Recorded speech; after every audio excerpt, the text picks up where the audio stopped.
BBC বাংলার অধিবেশন প্রবাহতে আপনাদের স্বাগত। আজ আপনাদের সাথে লন্ডন স্টুডিও থেকে আছি মানসী বড়ুয়া। বাংলাদেশের সর্বশেষ গুরুত্বপূর্ণ আপডেট সংবাদে আপনাকে স্বাগত। শুরুতেই সংবাদ শিরোনাম, পরে বিস্তারিত। প্রথমেই জানাবো, তারেক রহমানের চীন সফরের অর্জন শূন্য বললেন নাহিদ ইসলাম।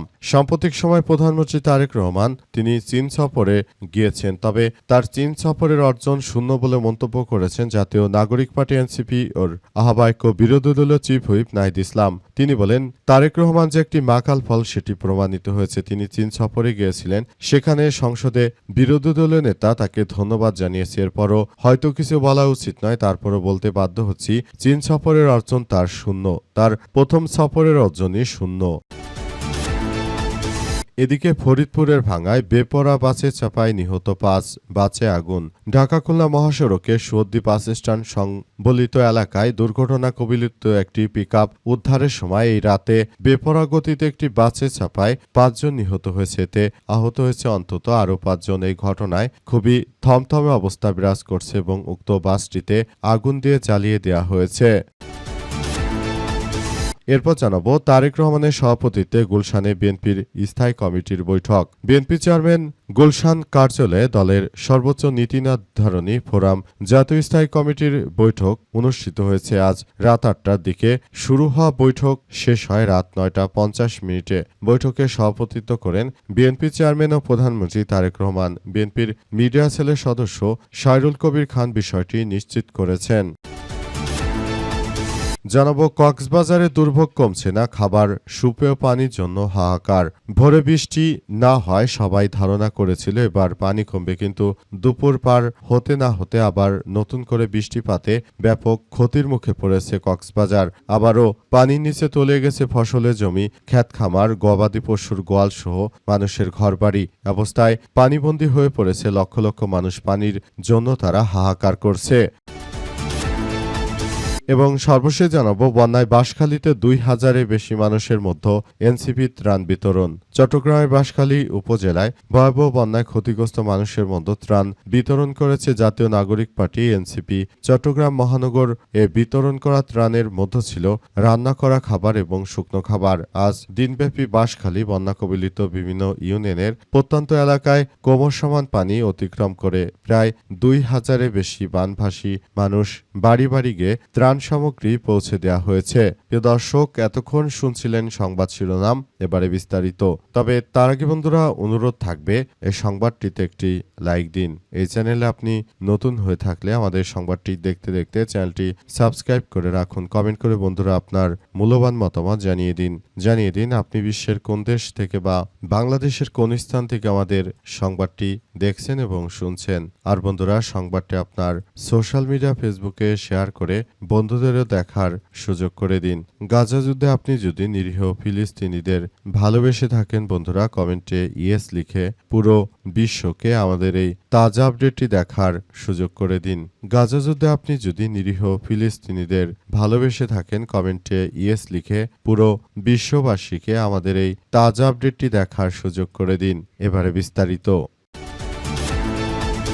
তারেক রহমানের সভাপতিত্বে গুলশানে বিএনপির স্থায়ী কমিটির বৈঠক। বিভিন্ন কার্যক্রম নিয়ে বিএনপি চেয়ারম্যান গুলশানের কার্যালয়ে দলের সর্বোচ্চ নীতি নির্ধারণী ফোরামের সঙ্গে বৈঠকে বসেছেন তারেক রহমান। বৈঠকে সমসাময়িক বিভিন্ন বিষয় নিয়ে আলাপ আলোচনা করবেন প্রধানমন্ত্রী তারেক রহমান। তিনি মূলত গুলশানের কার্যালয়ে বসে দেশের বিভিন্ন সার্বিক বিষয় নিয়ে কার্যক্রম চালানোর ব্যাপার নিয়ে তিনি কথাবার্তা বলতে শুরু করেছেন। তারেক রহমান তিনি মূলত বাংলাদেশটাকে আবারও ডেভেলপ করতে চান এবং বাংলাদেশটাকে একটি সুন্দর ও সমৃদ্ধির মধ্য দিয়ে তিনি এগিয়ে নিয়ে যেতে চান। দেশটাকে সুন্দরভাবে গড়ে তোলার মধ্য দিয়ে সবাইকে এগিয়ে নিয়ে যাওয়ার মধ্য দিয়ে মূলত সবাইকে এগিয়ে আসতে হবে বলে উল্লেখ করেছেন এবং নতুন করে সমৃদ্ধির একটি বাংলাদেশ গড়ে তোলার মধ্য দিয়ে সবাইকে এগিয়ে যেতে হবে।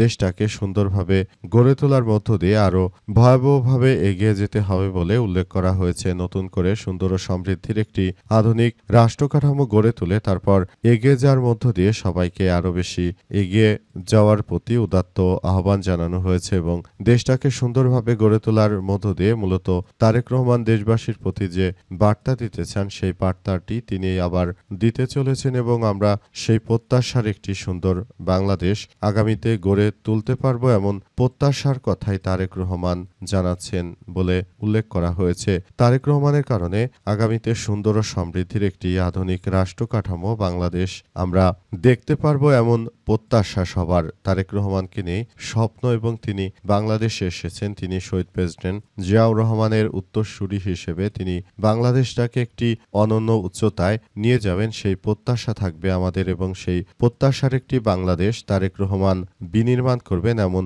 প্রত্যাশাই আমাদের।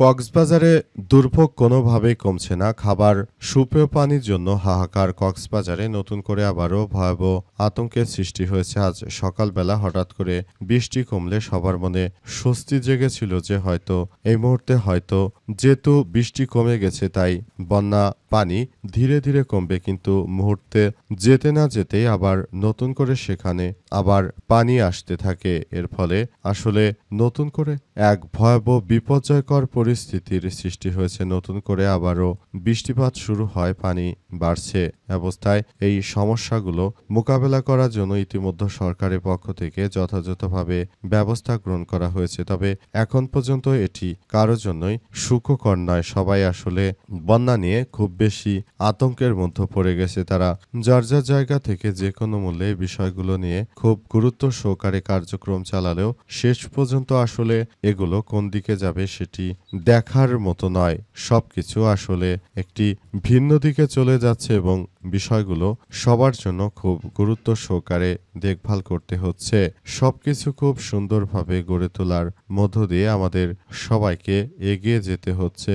আসলে পরিস্থিতি কোন দিকে যায় সেটি এখন পর্যন্ত জানা যাচ্ছে না। সবকিছু খুব খারাপের দিকে চলে যাচ্ছে। তারেক রহমানের চীনের সফরের অর্জন শূন্য বললেন নাহিদ ইসলাম। সাম্প্রতিক প্রধানমন্ত্রী তারেক রহমান চীন সফরের অর্জন শূন্য বলে মন্তব্য করেছেন জাতীয় নাগরিক পার্টি এনসিপির আহ্বায়ক ও বিরোধী দলের চিফ হুইপ নাহিদ ইসলাম। তিনি বলেছেন, কিছুদিন আগে প্রধানমন্ত্রী তারেক রহমান দেশের টাকা নষ্ট করে চীন সফরে গিয়েছিলেন। বিরোধী দলীয় নেতা সংসদে ধন্যবাদ জানিয়েছে, এরপর হয়তো কিছু বলা উচিত না, কিন্তু বলতে বাধ্য হচ্ছে চীন সফরের অর্জন কোথায়। চীন সফরের অর্জন হচ্ছে শূন্য। চীন সফরে আমরা এই তিস্তা মহাপরিকল্পনা নিয়ে কোনো কমিটমেন্ট পাইনি, আমরা রোহিঙ্গা প্রত্যাবর্ষণ নিয়ে কোনো কমিটমেন্ট পাইনি। আজ রংপুরে জেলা স্কুল মাঠে 11 দলীয় ঐক্য আয়োজিত বিভাগীয় সমাবেশে সভাপতির বক্তৃতায় নাহিদ ইসলাম এসব কথা জানিয়েছেন। নাহিদ আরও জানান যে তারেক রহমান আসলে 17 বছর বিদেশে থেকে তিনি কি শিখেছেন। তিনি 17 বছর না পড়াশোনা শিখেছেন, না দেশের জন্য কোনো কাজ করতে পেরেছেন। তিনি যে দেশে এসেছেন, দেশে এসে যত সব চোরার স্যাঁচরা চাঁদাবাজ গুন্ডা মস্তান ও সন্ত্রাস তৈরি করেছেন, তার রাজনৈতিক অর্জন শূন্য। তিনি দেশের পয়সা নষ্ট করে চীনে গিয়ে তিনি মূলত দেশের জন্য কোনো কিছুই অর্জন করতে পারেননি, বরং তার প্রতিটি অর্জন শূন্যের কোটায় নেমে এসেছে বলে জানিয়েছেন তিনি। এবং তিনি আরও জানান, দেশটাকে তারা একটি মগের মূল্যকে পরিণত করতে চায়, কিন্তু আমরা বাংলাদেশকে আর মগের মূল্যকে পরিণত হতে দিতে পারি না বলে জানিয়েছেন তিনি। এবং তিনি নতুন করে সমৃদ্ধির একটি বাংলাদেশ গড়ে তোলার মধ্য দিয়ে এগিয়ে যাওয়ার কথা জানিয়েছেন নাহিদ ইসলাম। ফরিদপুরে ভাঙায় বেপরোয়া বাসের চাপায় নিহত 5। ঢাকা খুলনা মহাসড়কে সর্দি বাস স্ট্যান্ড সংলগ্ন স্থানে দুর্ঘটনা কবলিত একটি পিকআপ উদ্ধারের সময় বেপরোয়া গতির একটি বাসে চাপায় 5 জন নিহত হয়েছে। এতে আহত হয়েছে অন্তত আরও 5 জন। আজ সন্ধ্যায় ঘটনা ঘটে। তাৎক্ষণিক নিহত এবং আহতদের পরিচয় নিশ্চিত হওয়া যায়নি। এই ঘটনায় হতাহত আরও বাড়তে পারে বলে আশঙ্কা করা হচ্ছে, তবে তাৎক্ষণিকভাবে নিহতদের পরিচয় জানা যায়নি। স্থানীয় ও পুলিশ সূত্র থেকে জানা গেছে, সর্দি বাস স্ট্যান্ড ডিমভর্তি একটি পিকআপ ভ্যান বৃষ্টির কারণে দুর্ঘটনার শিকার হয়। এ সময় স্থানীয় লোকজনের সহায়তায় পিকআপের উদ্ধারের সময় ঢাকা থেকে গোপালগঞ্জগামী নড়াইল এক্সপ্রেসের একটি বাস তাদের চাপা দেয়। পরে ঘটনাস্থলে একাধিক গাড়িতে আগুন দেয় স্থানীয়রা। পরে খবর পেয়ে ভাঙ্গা হাইওয়ে থানা পুলিশ ফায়ার সার্ভিসের কর্মীরা ঘটনাস্থলে পৌঁছে উদ্ধার অভিযান চালায় এবং পরিস্থিতি নিয়ন্ত্রণে আনে। ভাঙ্গা ফায়ার সার্ভিসের স্টেশন ম্যানেজার আবু জাফর জানান, ঘটনার খবর পেয়ে আমরা আমরা ঘটনাস্থলে পৌঁছে আগুন নিয়ন্ত্রণে আনতে চেষ্টা করি। ঘটনাস্থলে 5 জনের মরদেহ উদ্ধার করা হয়েছে। হাসপাতালে অনেক মানুষ গুরুতর আহত অবস্থায় রয়েছে, সেখানে খুবই আশঙ্কাজনক অবস্থায় কয়েকজন রয়েছে। ভাঙ্গা থানার ওসি মিজানুর রহমান জানান যে সৌদি বাস স্ট্যান্ডে রিমভর্তি একটি পিকআপ বৃষ্টির কারণে দুর্ঘটনার সৃষ্টি হয়। সেটি উঠাতে গিয়ে হঠাৎ করে একটি বাস এসে তাদেরকে পিষে হত্যা করে এই ঘটনায় মূলত এই সমস্যার সৃষ্টি হয়েছে।